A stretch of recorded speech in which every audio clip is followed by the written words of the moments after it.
다 같이 경건한 마음으로 10월 20일 주일 2부 예배를 하나님께 드리도록 하겠습니다.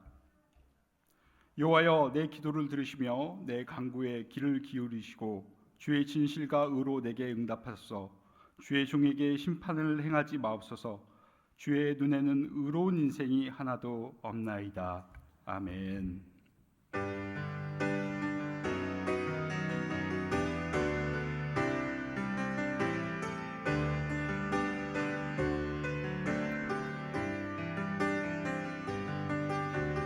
지존하신 주님 이름 앞에 모두 무릎 꿇고 다 경배해. 거룩하신 주님 보좌 앞에 엎드려 절하세.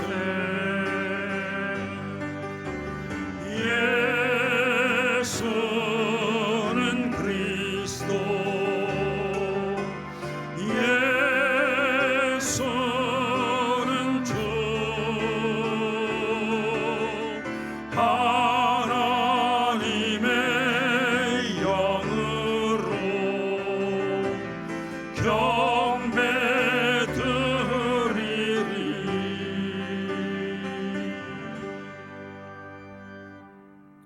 사랑과 은혜가 많으신 하나님 아버지, 오늘도 저희를 이 예배당으로 불러주셔서 감사드립니다. 이 시간 저희는 마음과 뜻을 모아 하나님께 예배드리고자 합니다. 이 시간 이 예배가 하나님께만 영광이 되는 예배되기를 소망합니다. 하나님, 그러나 한 주간 세상에 살면서 많은 죄를 지은 저희의 삶을 되돌아봅니다. 죄인된 저희를 용서하여 주시고 저희가 주님의 말씀에 순종하며 살아가는 그런 인생 될 수 있게 도와주시옵소서. 이 시간 예배드릴 때 하나님의 말씀을 들음으로 또 기도함으로 우리의 삶이 거룩하여지기를 소망합니다. 우리의 삶 가운데 함께하여 주시옵소서.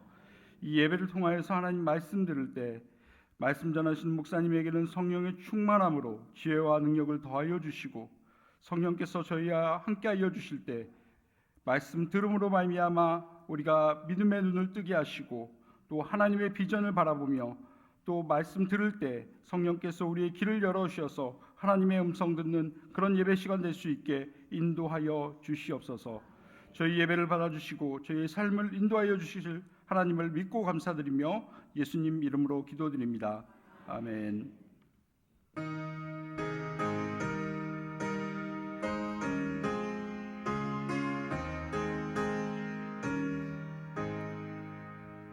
만일이 내게 있으면 그 입 다가지고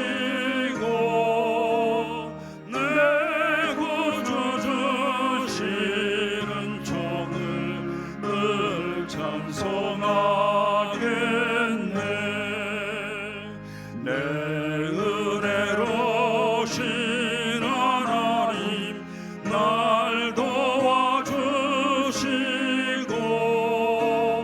그 크신 영광 널리 펴갈게 하소서. 내 주의 귀한 이름이 날 위로하시고 이 귀의 음악 같으니 참 희락되도다. 내 죄의 권세 깨뜨려 그 결박 푸시고 이 추한 마음을 비로소 고정케 하셨네.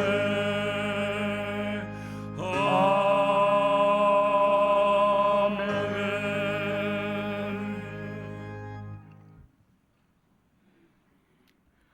나는 전능하신 아버지 하나님, 천지의 창조주를 믿습니다. 나는 그의 유일하신 아들 우리 주 예수 그리스도를 믿습니다. 그는 성령으로 잉태되어 동정녀 마리아에게서 나시고 본디오 빌라도에게 고난을 받아 십자가에 못 박혀 죽으시고 장사된 지 사흘 만에 죽은 자 가운데서 다시 살아나셨으며 하늘에 오르시어 전능하신 아버지 하나님 우편에 앉아 계시다가 거기로부터 살아있는 자와 죽은 자를 심판하러 오십니다. 나는 성령을 믿으며 거룩한 공교회와 성도의 교제와 죄를 용서받는 것과 몸의 부활과 영생을 믿습니다. 아멘.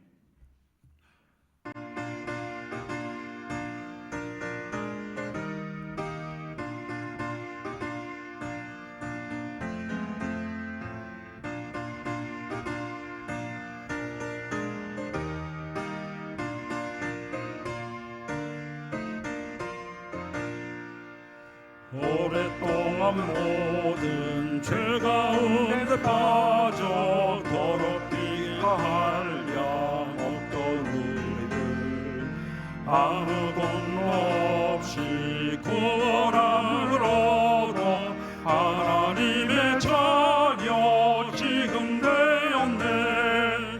주의 그 사랑 한량 없도다. 찬송할지어다 예수의 공로. 주의 그 사랑 한량 없도다. 찬송할지어다 예수의 공로. 주의 보혈로서 정결하게 씻겨 죄악에서 떠난 몸이 되었고 세상 근심으로 간 곳 없어지니 하나님의 빛이 영화롭도다. 주의 그 사랑 한량 없도다. 찬송할지어다 예수의 공로. 주의 그 사랑 한량 없도다. 찬송할지어다 예수의 공로.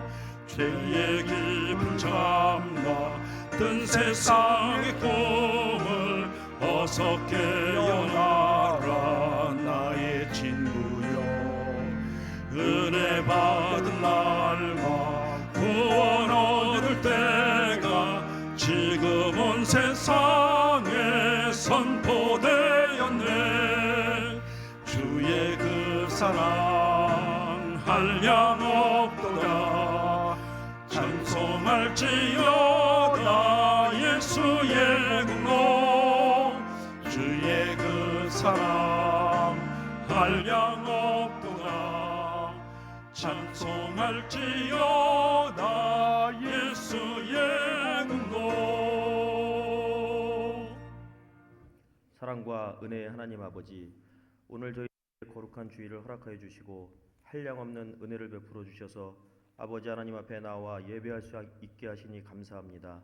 아멘. 이 예배를 통해 하나님 홀로 영광 받아 주옵소서. 아멘. 지난 한 주간 아버지 하나님의 은혜를 기억하지 못하며 교만함과 불순종으로 게으르게 살았던 것과 행함이 없는 저희들의 믿음을 용서하여 주옵소서. 아멘. 연약한 저희들이 세상에서 겪는 많은 유혹과 어려움이 있을 때마다 아버지 하나님의 말씀만을 의지하며 흔들리지 않고 담대하게 살아갈 수 있도록 붙들어 주옵소서. 아멘. 세계에는 가난과 질병으로 여전히 많은 사람들이 어려움과 고통 속에 살아가고 있습니다. 아버지 하나님께서 돌보아 주셔서 여러 어려운 환경이 개선될 수 있도록 인도하여 주옵소서. 아멘. 특히 이스라엘과 팔레스타인 지역에서 벌어지고 있는 전쟁으로 무고한 생명이 더 이상 희생되지 않도록 아버지 하나님 도와 주옵소서. 아멘. 최근 계속되는 북한의 도발로 긴장감 속에 남과 북이 대치하고 있습니다.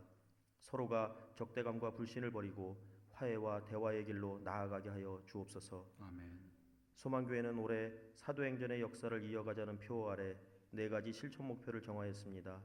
지금까지 실천 목표를 잘 지키며 왔는지 저희들 스스로가 점검하여 올해 남은 기간 최선의 노력으로 실천하며 살아갈 수 있도록 도와 주옵소서. 아멘. 총 4회의 이웃 초청의 날 중에 지난번에 제1차 사랑의 바자회를 잘 마치게 하여 주셔서 감사합니다. 하나님의 사랑을 전하고 나누었습니다. 또 계획보다 많은 수익을 주셔서 이제 필요한 곳에 사용하려 합니다. 수익금이 쓰여질 때에 저희가 아닌 하나님의 이름이 더욱더 드러날 수 있도록 은혜를 더하여 주옵소서. 아멘. 내일 저녁부터 수요일 저녁까지 제2차 이웃 초청의 날 가을 심령 부흥회가 있습니다. 저희들에게 주실 하나님 말씀과 은혜를 간절히 사모하며 기도로 잘 준비하여 가을 심령 부흥회를 통해 저희들 모두가 굳건한 믿음의 반석 위에 설 수 있도록 도와 주옵소서. 아멘. 아버지 하나님의 뜻을 분별할 수 있도록 지혜를 허락하여 주시고 저희들에게 주신 복음의 사명을 온전히 이루며 살아갈 수 있도록 인도하여 주옵소서. 아멘. 무엇을 하든지 하나님의 영광을 위해 나아가는 삶이 되게 하여 주옵소서. 아멘.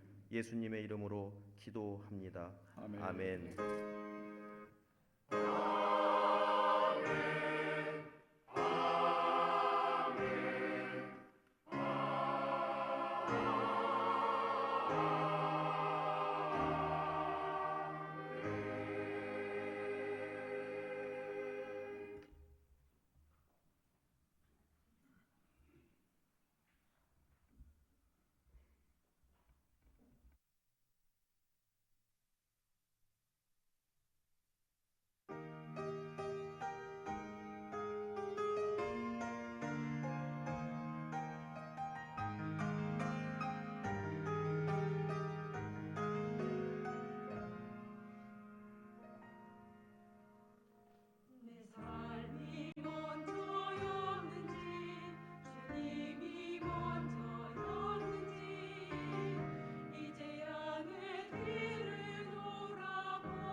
사랑과 은혜가 풍성한 하나님 감사합니다. 오늘도 이 자리에 나와 하나님을 예배할 수 있게 또 예배드리며 하나님께 헌금 드릴 수 있게 인도하여 주심을 감사드립니다. 마음을 담아 예물을 하나님께서 기뻐 받아주실 줄로 믿습니다.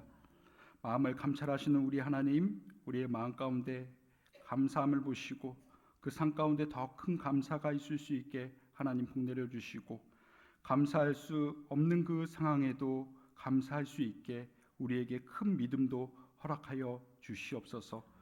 마음을 보시는 우리 하나님, 우리 마음 가운데 소원도 하나님께서 잘 아실 줄 믿습니다. 하나님의 채워주심과 인도하심을 경험하는 우리의 복된 삶이 될 수 있게 인도하여 주시옵소서. 하나님 드린 예물을 기억하여 주시고 또 이 예물이 아름답게 사용될 수 있게 인도하여 주시옵소서. 쓰여지는 곳마다 하나님의 영광이 나타날 수 있게 인도하여 주시옵소서. 하나님, 우리가 떡으로만 사는 인생이 아님을 고백합니다. 이 시간 복 내려 주실 때 말씀의 은혜도 더하여 주실 것을 믿고 감사드립니다. 하나님, 이 시간 육신의 연약함 때문에 이 자리에 함께하지 못한 성도들에게 강건함을 주시고 어려운 가운데 있는 성도를 기억하여 주셔서 그들도 하나님의 위로와 평강을 경험할 수 있게 하나님 복내려 주시옵소서. 감사드리며 우리 주 예수 그리스도의 이름으로 축복하며 기도드립니다. 아멘.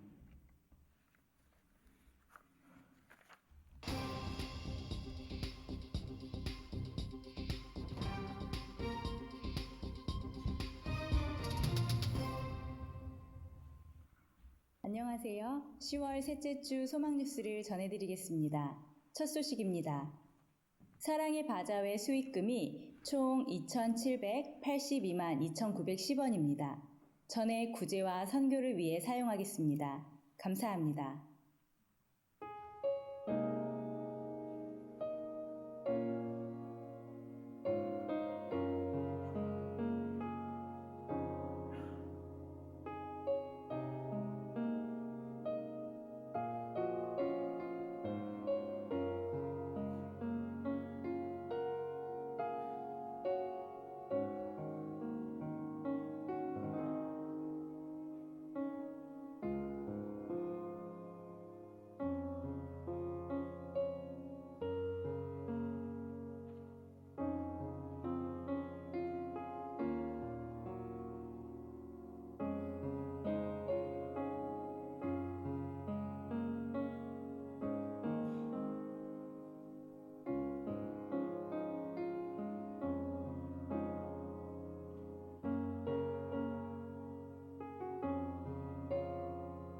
지난주 담임 목사님은 신월 중앙교회 사경회 인도와 정기 노회를 잘 마쳤습니다.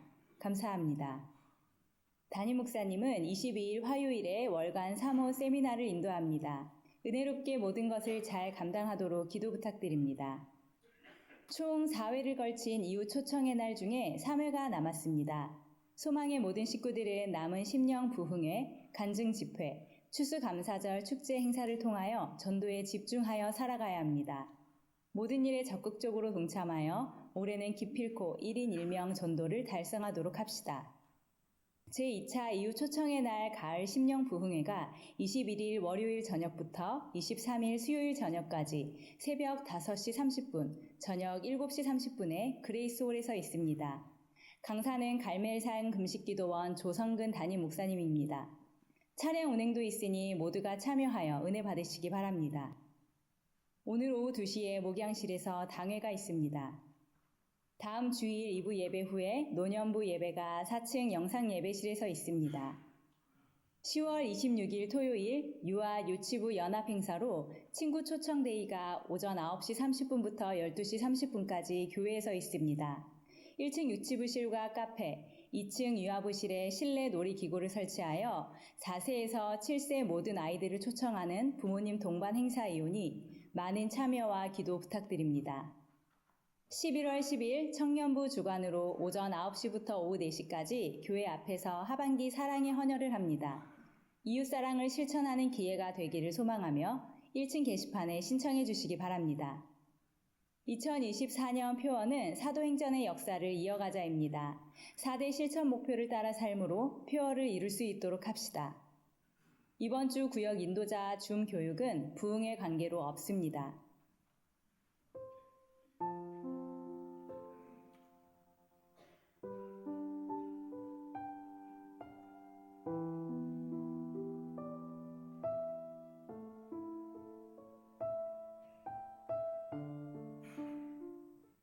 오늘 하루도 예배 가운데 큰 은혜 받으시고 우리 같은 죄인을 찾아오신 예수님께 감사하며 맡겨진 사명을 잘 감당하길 소망합니다. 감사합니다.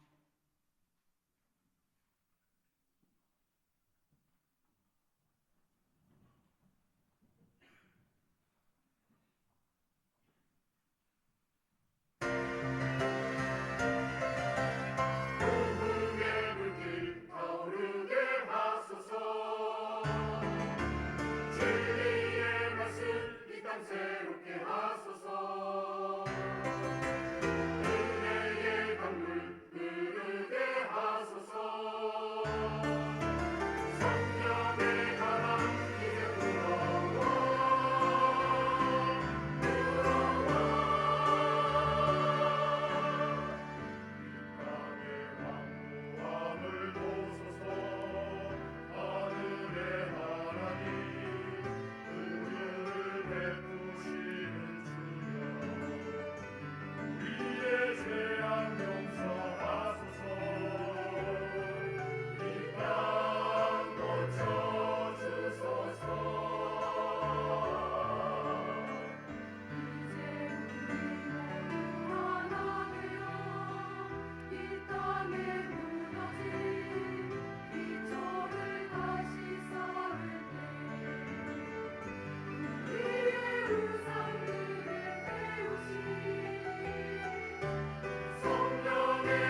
내일 저녁부터 부흥 집회가 있습니다.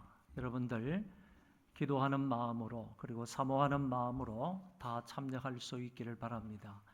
특별히 우리 구역 인도자님 되시는 분들 또는 지역장이나 교구장에 있는 분들은 그 교구, 그 지역 그리고 그 구역의 모든 식구들을 이번 기회를 통해서 좀 모시고 와서 함께 말씀을 듣고 예배를 드림으로 은혜를 받을 수 있기를 바랍니다.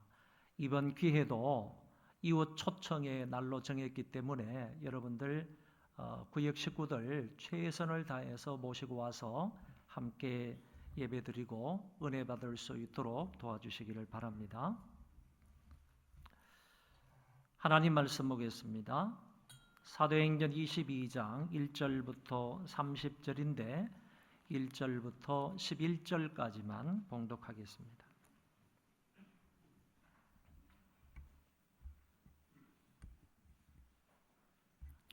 사도행전 22장 1절부터 11절까지만 제가 봉독합니다. 부형들아, 내가 지금 여러분 앞에서 변명하는 말을 들으라. 그들이 그가 히브리 말로 말함을 듣고 더욱 조용한지라. 이어 이르되 나는 유대인으로 길리기아 다소에서 났고 이 성에서 자라 가말리엘의 문화에서 우리 조상들의 율법에 음한 교훈을 받았고 오늘 너희 모든 사람처럼 하나님께 대하여 열심히 있는 자라. 내가 이 돌을 박해하여 사람을 죽이기까지 하고 남녀를 결박하여 옥에 넘겼노니 이에 대제사장과 모든 장로들이 내 증인이라. 또 내가 그들에게서 다메섹 형제들에게 가는 공문을 받아가지고 거기 있는 자들도 결박하여 예루살렘으로 끌어다가 형벌받게 하려고 가더니 가는 중 다메섹에 가까이 갔을 때에 오정쯤 되어 호련히 하늘로부터 큰 빛이 나를 둘러 비추매 내가 땅에 엎드려져 들으니 소리 있어 이르되 사울아 사울아 내가 왜 나를 박해하느냐 하시거늘 내가 대답하되 주님 누구시니이까 하니 이르시되 나는 내가 박해하는 나사렛 예수라 하시더라. 나와 함께 있는 사람들이 빛은 보면서도 나에게 말씀하시는 이의 소리는 듣지 못하더라. 내가 이르되 주님 무엇을 하리이까? 주께서 이르시되 일어나 다메섹으로 들어가라. 내가 해야 할 모든 것을 거기서 누가 이르리라 하시거늘 나는 그 빛의 광채로 말미암아 볼 수 없게 되었으므로 나와 함께 있는 사람들의 손에 끌려 다메섹에 가노라. 아멘. 사도 바울이 제3차 전도 여행을 마치고 예루살렘에 도착을 했습니다. 야고보와 장로들의 제의를 받아서 결례를 행하다가 아시아로부터 온 유대인들의 폭동으로 인하여 바울이 붙들리게 됩니다. 그 유대인들은 바울이 아시아를 다니면서 민족과 율법과 성전을 대적했다 하는 말을 했고 그리고 이방인을 데리고 성전에 들어갔다 하는 말로 유대인들을 선동했습니다. 이에 많은 유대인들이 분노하여 바울을 잡아서 성 밖으로 끌고 가서 그를 죽이려고 했습니다. 이때 예루살렘에서의 소동 사건을 듣게 된 천부장이 자기의 군대를 이끌고 이 사건에 개입을 하게 됩니다. 천부장은 이유도 모른 채 바울을 체포하라고 했습니다. 쇠사슬로 묶인 바울은 영내로 끌려가면서 고함치는 그 유대인들을 향해 자신을 변호하게 되는 것입니다. 그 변호의 내용이 오늘 우리가 읽은 본문의 말씀입니다. 바울은 유대인들 앞이니까 히브리 말로 변명을 했습니다. 여기에 사용된 변명이라는 단어는 헬라 수사학에서 피고인 측의 연설을 일컫는 말입니다. 이것을 바울은 회중들 앞에서 한 것인데 바울의 6번에 걸친 자기 변호 가운데서 첫 번째 변호의 말씀이 됩니다. 이 변명은 자기 변호일 뿐만 아니라 그동안 그가 했던 메시지에 대한 변호이기도 합니다. 그리고 이때의 히브리어는 순수한 히브리어가 아니고 아람어화된 히브리어를 말하므로 우리가 이해하기는 아람어이다 이렇게도 이해할 수 있겠습니다. 천부장 앞에서는 헬라어로 말하므로 천부장을 놀라게 했고 히브리 유대인들 앞에서는 히브리어로 말하므로 그 유대인들을 놀라게 했습니다. 조용한 분위기 속에서 진행되는 그의 변명은 사도행전 9장에 나타나 있는 다메섹 사건으로 거슬러 올라갑니다. 먼저 다메섹 이전에 자기는 정통 유대교 신앙생활을 했다라는 것을 몇 구절을 통하여 밝히고 있습니다. 바울은 자신이 유대인으로서 다소 출신이고 가말리엘 문화에서 엄격하게 율법을 공부했다고 말합니다.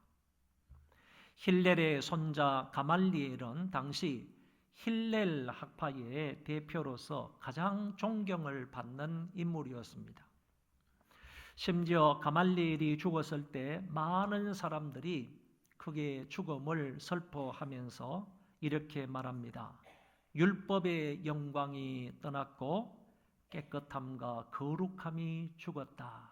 이렇게 표현을 할 정도입니다. 그처럼 당대의 존경을 받았고 유명했던 그 율법학자 가말리엘 밑에서 바울이 수업을 했다는 얘기입니다. 이 학파의 성경 해석은 엄격하고 철저했으며 뿐만 아니라 경건을 실천하는 학자들이 대단히 많았다고 합니다. 그러므로 유대인들로부터 존경을 받는 학파가 당시 힐렐 학파였습니다. 이 학파의 대표자가 가말리엘인데 그 대표자 밑에서 율법을 배웠다는 것은 다른 유대인들에게 신임을 얻기에 충분했다라고 말할 수 있습니다. 가문과 학벌을 소개하는데 어느 유대인 못지 않았다 하는 것을 말한 것입니다. 그는 베냐민 지파 사람이고 정통 유대인이었습니다. 과거 바울이 자기를 향하여 율법으로는 나는 바리새인이요 이렇게 말한 바가 있고 더 나아가서 바리새인의 아들이다 이렇게도 표현한 바가 있습니다. 이런 말씀들에 근거하여 볼 때 이 바울이 얼마나 철두철미한 정통 유대인이었는가 하는 점을 알게 된다는 것입니다. 그리고 바울은 자기를 하나님에 대하여 열심 있는 사람이었다 하는 것을 밝혀주고 있습니다. 심지어 이 도에 얼마나 열심을 냈는지 기독교를 박해하여 사람을 죽이기까지 하고 믿는 자들을 잡아오기 위하여 다메섹까지 올라갔었다고 말하고 있습니다. 4절에 내가 이 도를 핍박하여 사람을 죽이기까지 하고 라는 말씀이 나오는데 이 말씀을 오해하게 되면 내가 기독교를 핍박하면서 사람들까지 죽였다 이렇게 오해할 수가 있습니다. 그러나 원문 성경에는 이렇게 되어 있습니다. 나는 이 도를 죽음에 이르기까지 핍박했다 이렇게 되어 있습니다. 그렇기 때문에 사람을 핍박하면서까지 이 도를 박해했다 하는 얘기가 아니고 이 도를 없애기 위해서 그 도를 죽이기까지 그 진리를 죽이기까지 이렇게 핍박을 했다 하는 사실을 말해주고 있는 것입니다. 그만큼 박해에 열심을 냈다라고 말하고 있습니다. 이 열심은 지금 너희들이 가지고 있는 그 열심과 동일하다라는 의도로 말하고 있는 것 같습니다. 내가 과거에 하나님에 대해서 이런 열심을 가지고 기독교인들을 박해했는데 이 같은 열심이 지금 너희들 가운데도 보인다 그런 얘기입니다. 지금 바울은 지금 핍박과 고난을 받고 있는 중에 그 사람들 앞에서 설교하고 있는 것 아닙니까? 이런 극단주의적인 유대인들이 아우성을 치면서 바울을 죽여야 된다 라고 해가지고 군인들에 의해서 지금 이방인의 뜰 가운데에서 붙잡혀서 안티오 요새까지 올라가는 그런 상황 속에 벌어진 사건 아닙니까? 그러니까 바울이 내가 과거에 하나님에 대해서 이와 같은 열심을 가졌다라고 말하는 것은 지금 너희들이 나에게 보이는 그런 열심이 과거에 나에게도 있었다 하는 점을 말하고 있는 것입니다. 바울은 이처럼 유대인들 앞에서 자신의 출신 그리고 성장 과정, 교육, 행실에 대하여 분명하게 진술하였습니다. 그리고 이어지는 다메섹에서의 회심은 하나님의 직접 계시에 의한 것임을 밝혀주고 있습니다. 이 본문은 사도행전에 벌써 2번 나오는 것으로 사도행전 9장에서는 누가에 의해서 3인칭으로 서술이 되었지만 여기 오늘 본문에서는 바울에 의해서 1인칭으로 진술이 되는 것을 볼 수 있습니다. 내가 대제사장의 공문을 가지고 다메섹으로 올라갔는데 정오쯤 되어 갑자기 하늘로부터 큰 빛이 나를 비추므로 내가 땅에 엎드려 졌느니라. 여러분, 이때가 언제라고 했습니까? 이때가 언제라고 했습니까? 앞에 구절을 다시 보여주시면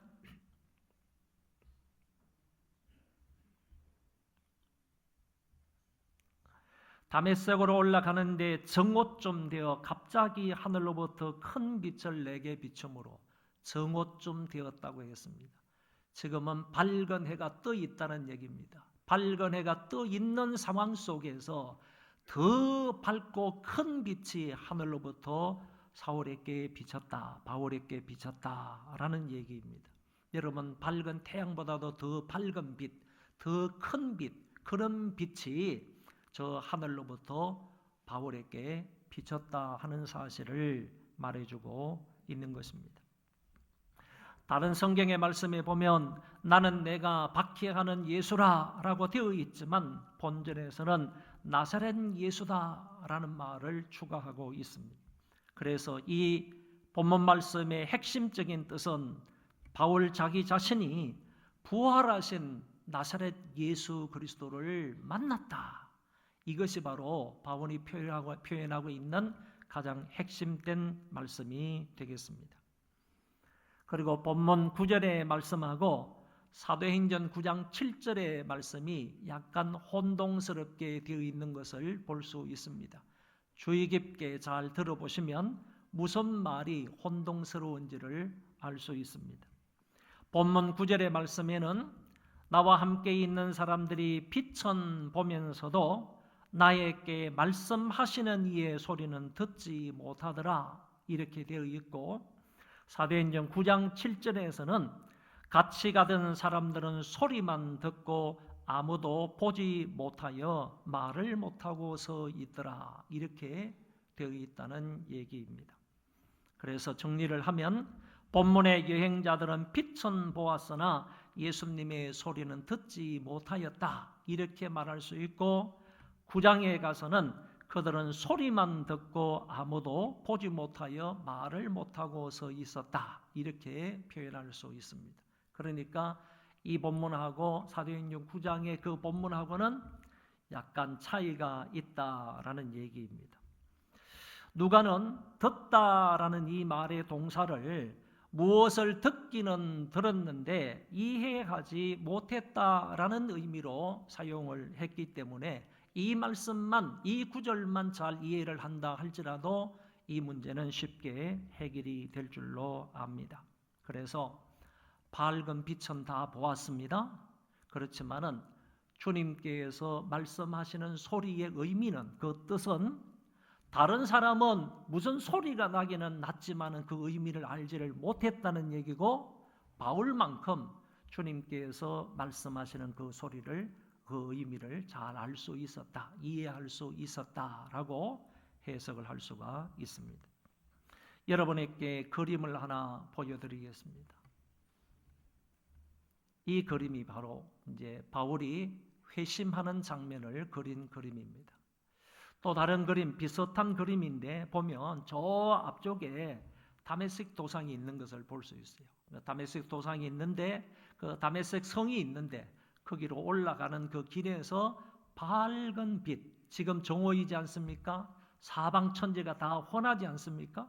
이와 같은 정오 때에 다 환한 가운데에서 이렇게 밝은 빛이, 큰 빛이 사울을 둘러 비춤으로 인하여서 그 바울이 떨어지게 되었고 이때부터 앞을 보지 못하는 사람이 된 것입니다. 이런 장면들을 여러분들이 생각을 하면서 하나님의 말씀을 떠올리시고 하나님의 말씀을 마음에 담을 수 있기를 바랍니다. 이제 바울의 진술은 10절로 넘어갑니다. 내가 박해하는 나사렛 예수다라는 말씀을 들은 이 바울이 주님께 묻습니다. 주님, 내가 무엇을 하리까? 이렇게 묻습니다. 여러분, 다른 성경에는 바울의 이 질문이 나타나지 않습니다. 다시 말해서 내가 핍박하는 예수다, 이렇게 바울에게 예수님이 자기 계시를 한 겁니다. 내가 누구인지를 드러내 보인 겁니다.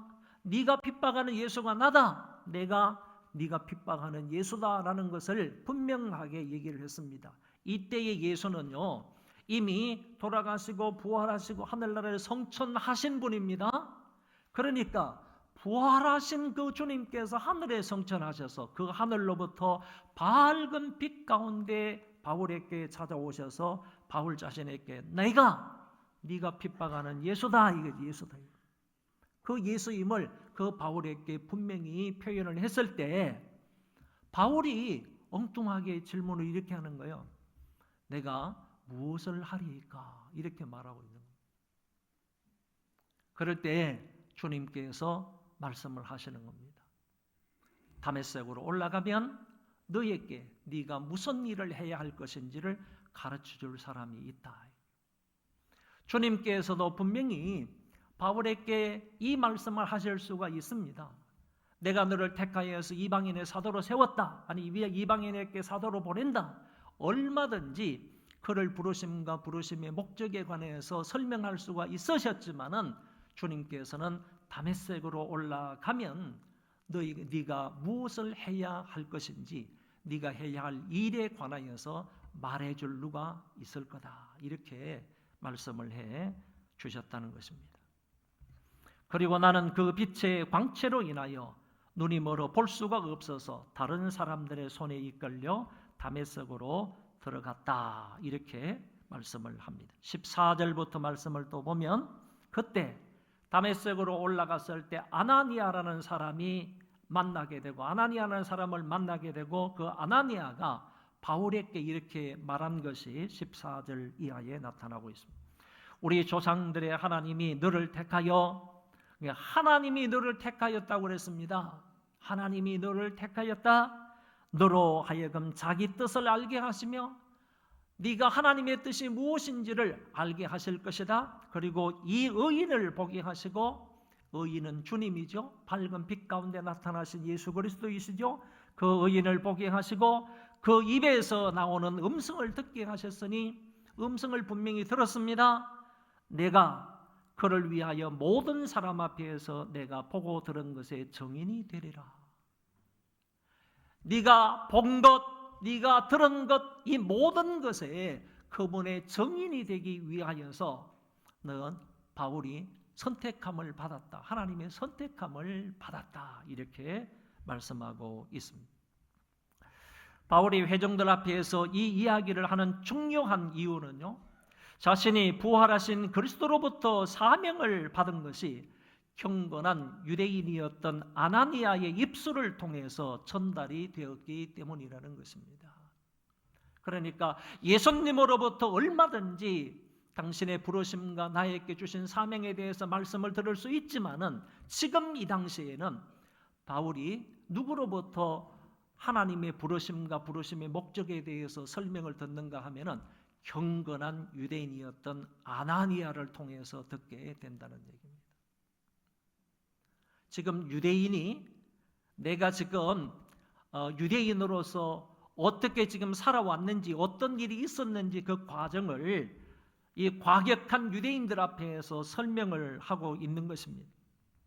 하나님이 바울을 선택하셨고 그리스도께서 그를 부르사 사명을 주셨고 이것을 아나니아가 바울에게 전달해 주셨다는 내용을 말씀하고 있습니다.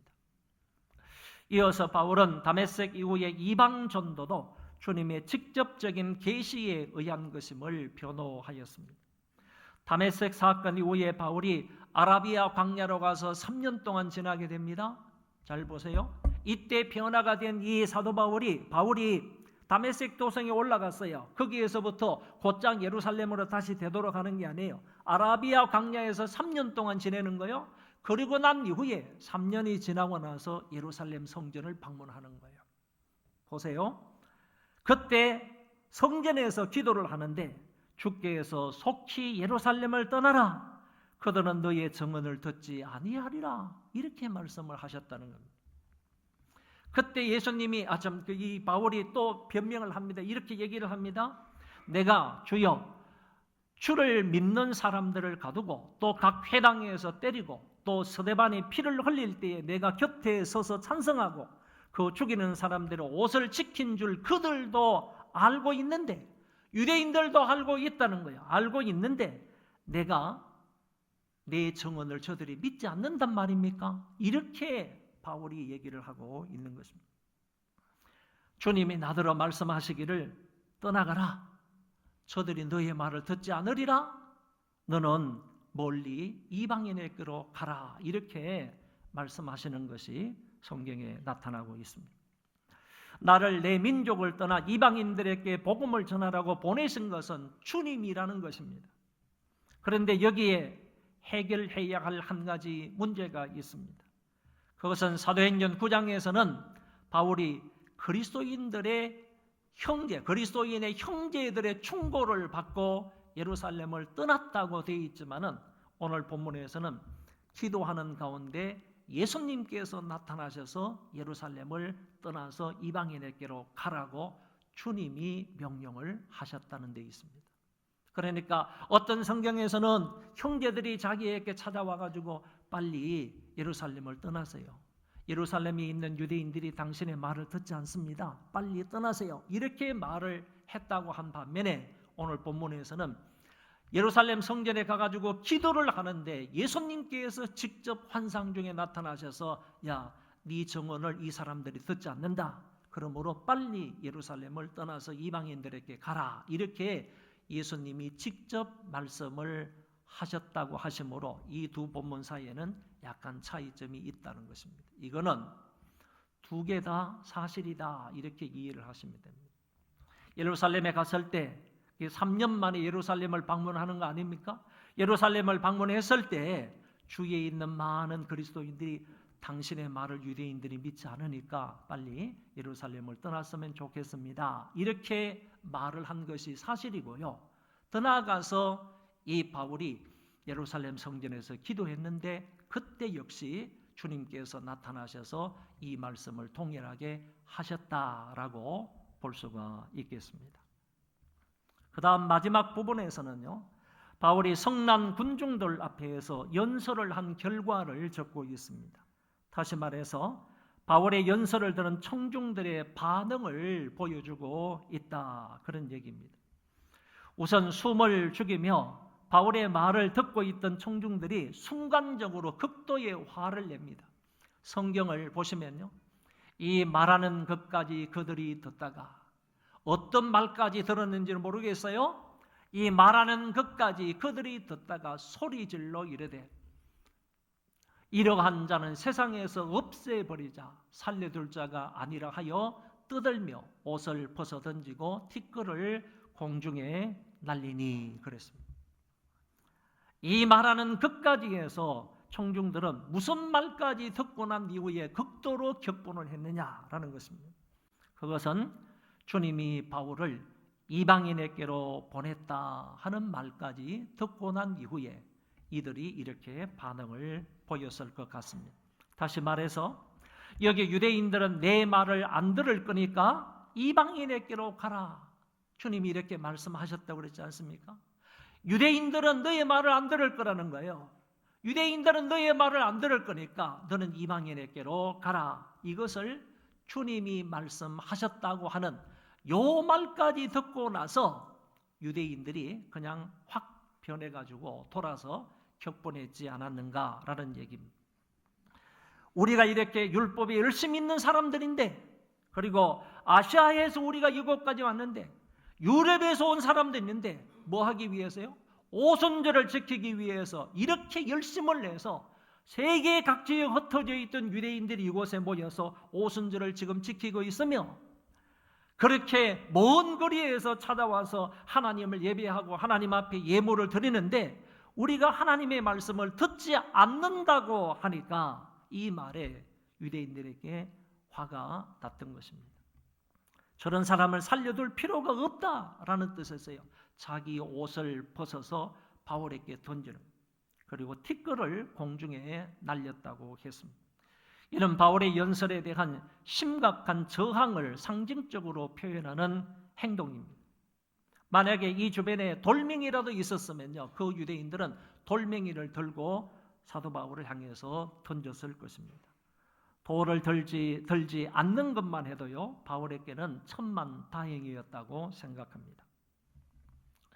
이런 상태로 계속 두었다가는 더 심각한 소요와 혼란이 있을 수 있다는 판단에 천부장은 바울을 영내로 데려가서 채찍질하며 신문을 하라고 했습니다. 그러니까 바울이 연설을 다 마쳤을 때 이런 반응을 보이니까 이런 반응 가운데 좀 더 두었다가는 바울이 심각한 해를 받을 수 있다라는 생각에서 안토니오 요새로 올라가는 그 중간에서 이 천부장이 명령을 내린 겁니다. 빨리 영내로 데려가서 이 사람을 신문해서 채찍질해서 신문을 하라라고 명령을 내렸습니다. 우리가 잘 아는 것처럼 여기에 채찍은 무서운 고문 도구로서 가죽권의 끝부분에 쇠조각이나 뼈조각을 붙여서 만든 것입니다. 이 채찍에 맞게 되면 사람들의 살점이 팍팍 떨어져 나갑니다. 어떤 사람은 고문 중에 죽기도 하고, 그리고 폐인이 되는 사람도 없지 않아 있다고 합니다. 성경에 보면 바울은 3번 태장으로 맞았다고 그랬습니다. 엎어놓고 몽둥이로 때렸다는 거죠. 그리고 5번 채찍에 맞았다고 했는데 이 5번 가운데 한 번의 채찍이 여기에 들어가는지 그거는 잘 모르겠습니다. 그러나 그 모든 채찍에 비하면 경한 채찍이었을 것이다 라고 생각할 수 있습니다. 천부장의 명을 받은 사람들이 바울을 고문하기 위하여서 이제 가죽줄로 그를 묶었습니다. 그림 하나 보실까요? 바울이 이런 모습이었을 것이다 라고 생각합니다. 가죽줄로 묶어서 이제 기둥에 묶어두는 것입니다. 등짝을 보이게 되면요, 이제 그 옆에 이제 회초리 가죽줄을 이 채찍질을 가지고 있는 사람이 있지 않습니까? 이것으로 이제 등짝을 후려치면 등짝에 있는 살찜이나 아니면 뱃살까지 감겨서 배 쪽에 있는 살이 그냥 떨어져 나가면서 고통과 괴로움을 당하는 그런 고문이 시작이 되는 것이죠. 천부장이 분명히 얘기했습니다. 채찍질을 하고 신문을 하라 그랬습니다. 이제 바울이 이렇게 묶였던 것 같습니다. 그리고 이제 바울이 고문을 받기 시작했던 것 같습니다. 이때 바울이 옆에 있는 백부장에게 이렇게 말합니다. 너희가 로마 시민을 죄도 정해지지 않았는데 채찍질을 할 수가 있느냐라고 했습니다. 내가 로마 시민인데, 로마 시민이라면 당연히 이렇게 쇠사슬로 묶는 것도 분명한 죄가 드러났을 때 묶는 것이고, 고문을 하는 것도 분명히 죄가 정해지고 난 이후에 하는 것인데, 죄도 정해지지 않았는데 너희들이 나를 이렇게 묶을 수 있느냐, 나를 고문할 수 있느냐, 채찍질할 수 있느냐라고 말하고 있는 것입니다. 유명한 줄리안 법이라는 것이 있는데, 이 줄리안 법에 보면 로마 시민은 이렇게 부당한 그런 해를 받을 수 없다라고 분명히 규정되어 있다고 합니다. 그러니까 로마 시민권을 가지고 있는 사람은 절대로 이렇게 다룰 수가 없다는 겁니다. 이렇게 함부로 묶을 수도 없고, 뿐만 아니라 함부로 채찍을 가하면서 신문을 할 수도 없다는 얘기입니다. 법으로 정해져 있는데 너희가 로마 시민인 나를 이렇게 대할 수 있느냐라고 바울이 말했습니다. 그때 이 백부장이 천부장에게 가가지고 자기 상관에게 가가지고 저 사람이 로마 시민이라고 합니다 라고 하니까 천부장도 깜짝 놀라서 왔습니다. 바울에게 물었습니다. 네가 정말 로마 시민권을 가지고 있느냐? 그러니까 나는 로마 시민권자이다라고 얘기를 했습니다. 그런데 자기는요, 많은 돈을 주고 로마 시민권을 샀다는 거예요. 천부장은 많은 돈을 주어서 로마 시민권을 샀는데 너도 이 시민권을 가지고 있느냐라고 말하니까 바울은요, 나는 나면서부터 로마 시민권자가 있다 이렇게 말하는 거예요. 나면서부터요. 나면서부터라는 것은 자기 부모가 로마 시민이라는 거예요. 태어날 때부터 자동적으로 로마 시민권을 가지고 있는 사람이다라고 얘기했습니다. 로마 황제 가운데서요, 클라우디오 황제라는 사람이 있는데 이 황제의 부인이요, 메사리나라는 부인이 있습니다. 황후가 메사리나인데 이 메사리나가 자기의 호주머니를 채우기 위해서요, 많은 사람들에게 로마 시민권을 팔았던 겁니다. 옛날에 그 로마 교회에서요, 가톨릭에서 면죄부를 막 팔았던 것처럼요. 이 로마 황제의 부인이었던 메사리나가 자기 호주머니를 채우기 위해서, 욕심을 채우기 위해서 사람들에게 로마 시민권을 팔았어요. 어쩌면 이 메사리나의 로마 시민권을 팔았을 때 그때 이 천부장이 많은 돈을 들여서 이 시민권을 샀을 것이다 이렇게 보여집니다. 나는 나면서부터 로마 시민이었다. 그러니까 백부장도 놀래고 천부장도 놀라는 겁니다. 왜? 이 일이 발각이 되게 되면 자기들이 법에 저촉을 받기 때문에, 자기들이 법에 의해서 잘못했으니까 자기들이 해를 당할까 두려워하는 그런 모습을 성경은 밝혀주고 있습니다. 마지막 구절입니다. 이튿날 천부장은 유대인들이 무슨 일로 그를 고발하는지 진상을 알고자 하여 그 결박을 풀고 명하여, 결박을 풀어줬습니다. 결박을 풀어 명하여 제사장들과 온 공회를 모으고 바울을 데리고 내려가서 그들 앞에 세웠다. 천부장은 만약 이 사람이 율법을 어긴 것이 있다면 마땅히 공회의 판단을 받아와야 된다. 제사장들과 이 장로들, 이런 사람들 앞에서 판단을 받아봐야 된다라고 해서 공회를 열어서 바울을 그 앞에 세우게 되었던 것입니다. 오늘 말씀을 정리하겠습니다. 사도 바울이 오순절 전에 예루살렘에 도착하고자 했던 이유는요, 이방 교회들이 모금한 헌금을 전달하는 것이고, 더 나아가서 제2의 오순절을 기대하면요, 아까 우리 찬양대에서 멋진 찬양을 했습니다. 제2의 오순절을 기대하며 유대인들에게 복음을 전하는 것이었습니다. 그래서 그는 결박과 환난이 나를 기다린다 할지라도 목숨을 내놓고 이 복음 전하는 일에 앞장서겠다 하면서 예루살렘에 온 것입니다. 그런데 예루살렘에 도착하여 보니까 상황이 이상하게 돌아갔고 결국 유대인들의 폭동으로 인하여 자기가 붙들리게 되었고 폭행을 당하고 죽임을 당할 위기에 놓여지게 된 것입니다. 유대인들은 로마 군인들에 의해 안토니오 요새로 끌려가는 바울을 뒤쫓아가면서도 피해만 있으면 바울을 죽이려고 했습니다. 이때 바울은 성난 군중들 앞에서 자기 변호 겸 자기의 과거를 말하면서 그들에게 예수 그리스도를 가르치고 복음을 전하게 되었습니다. 바울의 자기 변호, 바울의 복음 전파, 아니면 바울의 간증은 세 단계로 이루어졌습니다. 먼저 믿기 이전에 자기 자신에 관하여서 말했습니다. 내가 예수 그리스도를 만나기 이전에 나는 어떤 사람이었는지에 관해서 바울은 얘기를 했습니다.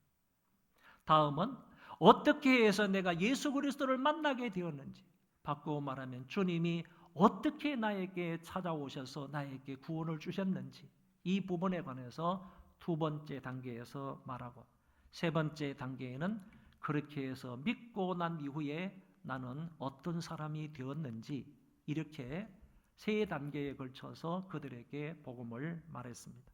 한마디로 믿기 이전에 나는 교회를 핍박했던 사람이었고 내가 믿게 된 것은 부활을 성천하신 주님이 친히 나에게 나타나셨기 때문이고 그리고 믿고 난 이후에는 내가 이방인의 사도가 되어서 복음을 전하고 있다 하는 것을 말해 주었습니다. 앞으로 바울은요, 높은 지도자들을 많이 만나게 됩니다. 총독을 만나게 되고요, 왕들도 만나게 되고 군 간부들도 만나게 되고 귀부인들도 많이 만나게 됩니다. 그 사람들을 만났을 때마다 바울은 오늘 그 사람들 유대인들에게 말했던 요 세 단계를 거쳐서 그들에게 예수 그리스도를 전한다는 겁니다. 내가 믿기 이전에 어떤 사람이었는데 하나님께서 주님께서 나에게 어떻게 찾아오셔서 죄인 중에 죄인인 나를 이렇게 변화시켜 주시고 구원해 주셨는지, 그리고 세 번째, 내가 예수 그리스도를 알고 믿고 난 이후에 나는 어떤 사람이 되었는지 세 단계에 대하여서 분명하게 그들에게 말씀으로 전하는 것을 볼 수가 있습니다. 바울은 자신의 가문 이야기를 했습니다. 자기 자신의 학력 이야기도 했습니다. 그러나 자기 자랑을 한 것이 아닙니다. 자기의 경험을 근거로 해서 나 같은 죄인이 예수님으로 말미암아 구원을 받아서 복음 전하는 자가 되었다 하는 사실을 이야기하고 있는 것입니다. 어쩌면 자기가 변화된 것을 강조하기보다는요, 오히려 하나님이 나에게 이렇게 해주셨다, 하나님이 나에게 이렇게 은혜를 베풀어 주셨다, 하나님이 예수 그리스도께서 나에게 직접 찾아오셨다. 나는 예수 그리스도를 찾아갈 엄두도 못 냈던 사람인데 그를 만나고자 찾기 위해서 노력을 하나도 하지 않은 사람이지만은 예수 그리스도께서 밝은 빛으로 갑작스럽게 나에게 찾아오셔서 나를 이렇게 변화시켜 주셨다 이거죠. 이 사실을 강조하면서 바울은 이야기를 했습니다. 제기의 오순절을 기대하고 왔지만 그렇게도 복음을 전하지 못했으나 이렇게 해도 복음을 전해야 하겠다는 안타까운 심정으로요, 영내로 올라가면서 안토니오 요새로 올라가면서 그 좁은 계단에서 밑으로 쫓아오는 그 많은 성난 군중들을 향해서 복음을 전하는 것입니다. 자기에게 지금 좋지 않은 환경 속에 있는 거예요. 그럼에도 불구하고 밝은 빛으로 찾아오신 예수 그리스도를 그들에게 전파한 것입니다. 한마디로 나는 교회를 핍박했지만 주님은 나 같은 죄인에게 찾아오셔서 구원을 선물로 주셨고 이제 복음을 전파하고 주님의 교회를 섬기라는 사명을 주셨다. 이 내용을 전파한 것입니다. 여러분과 여러분의 가족들에게도 주님이 찾아가셔서 그들을 만나 주심으로 모두가 다 구원받게 되기를 바랍니다. 이 사실은 매우 매우 중요하고 가치 있는 사항입니다. 주님께서 여러분들 가족들 한 사람 한 사람을 찾아가 주셔서 바울을 만나 주시고 바울을 변화시켜 주셨던 것처럼 내 가족들을 주님 찾아주세요. 한 사람 한 사람, 내 자녀들, 부모들, 남편, 아내, 하나님 내 가족들을 찾아주셔서 주님이 직접 저들을 만나주세요. 이런 간구함이 있기를 바랍니다. 저들이 주님을 만남으로 구원을 받게 되고요, 더 나아가서 하나님의 귀한 일꾼이 되어지는 놀라운 은혜가 있기를 바랍니다. 우리 다 일어나셔서 찬송 부르겠습니다.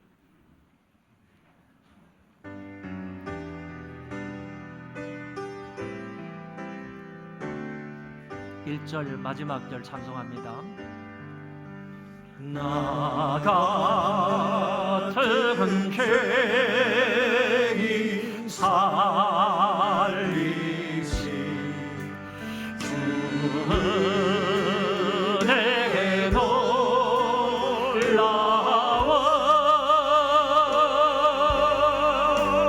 내렸던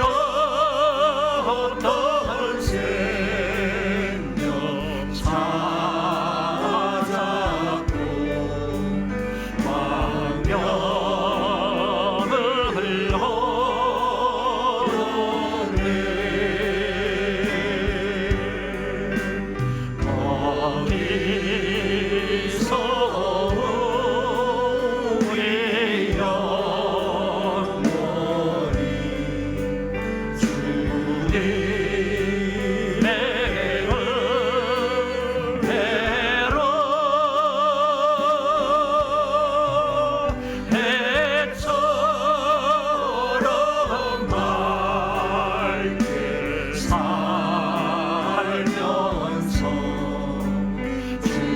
찬양하리.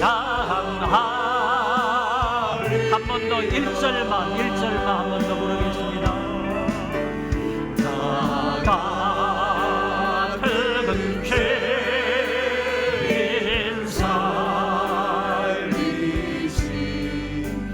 주는 내게 놀라워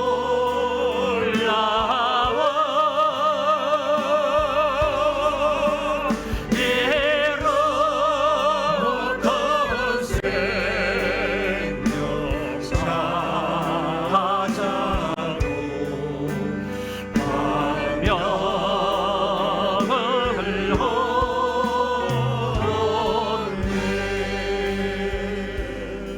하나님 아버지, 우리의 가족들을 만나 주셔서 저들이 구원받고 변화되게 해 주시옵소서. 한 목소리로 1분만 기도하겠습니다. 하나님 아버지, 우리 가족들을 만나 주옵소서. 아버지여, 우리의 가족들을 만나 주옵소서.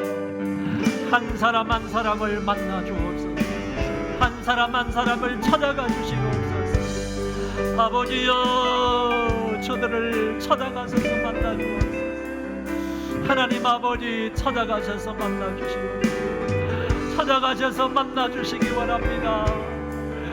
예수님께서도 저희들을 찾아가셔서 만나 주시기 원합니다. 찾아가셔서 만나 주시옵소서. 구원받고 새 사람 되게 하여 주옵소서. 변화되게 하여 주옵소서. 그리스도인이 되게 하여 주옵소서. 바울을 만나 주셔서 변화시켜 주신 하나님 아버지, 저들도 만나 주셔서 변화시켜 주시옵소서. 저들도 변화시켜 주시기 바랍니다. 변화되어서 하나님 영광을 위해 살아갈 수 있도록 붙잡으시고 인도하여 주시옵소서.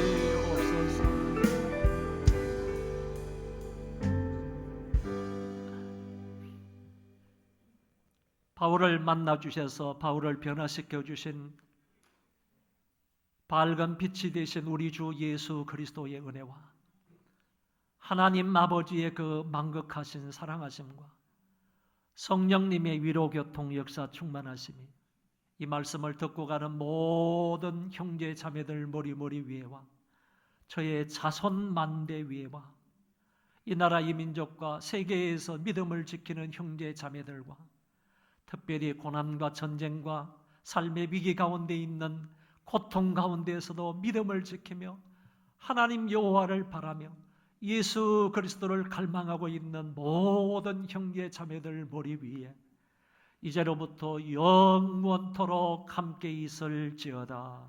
아멘.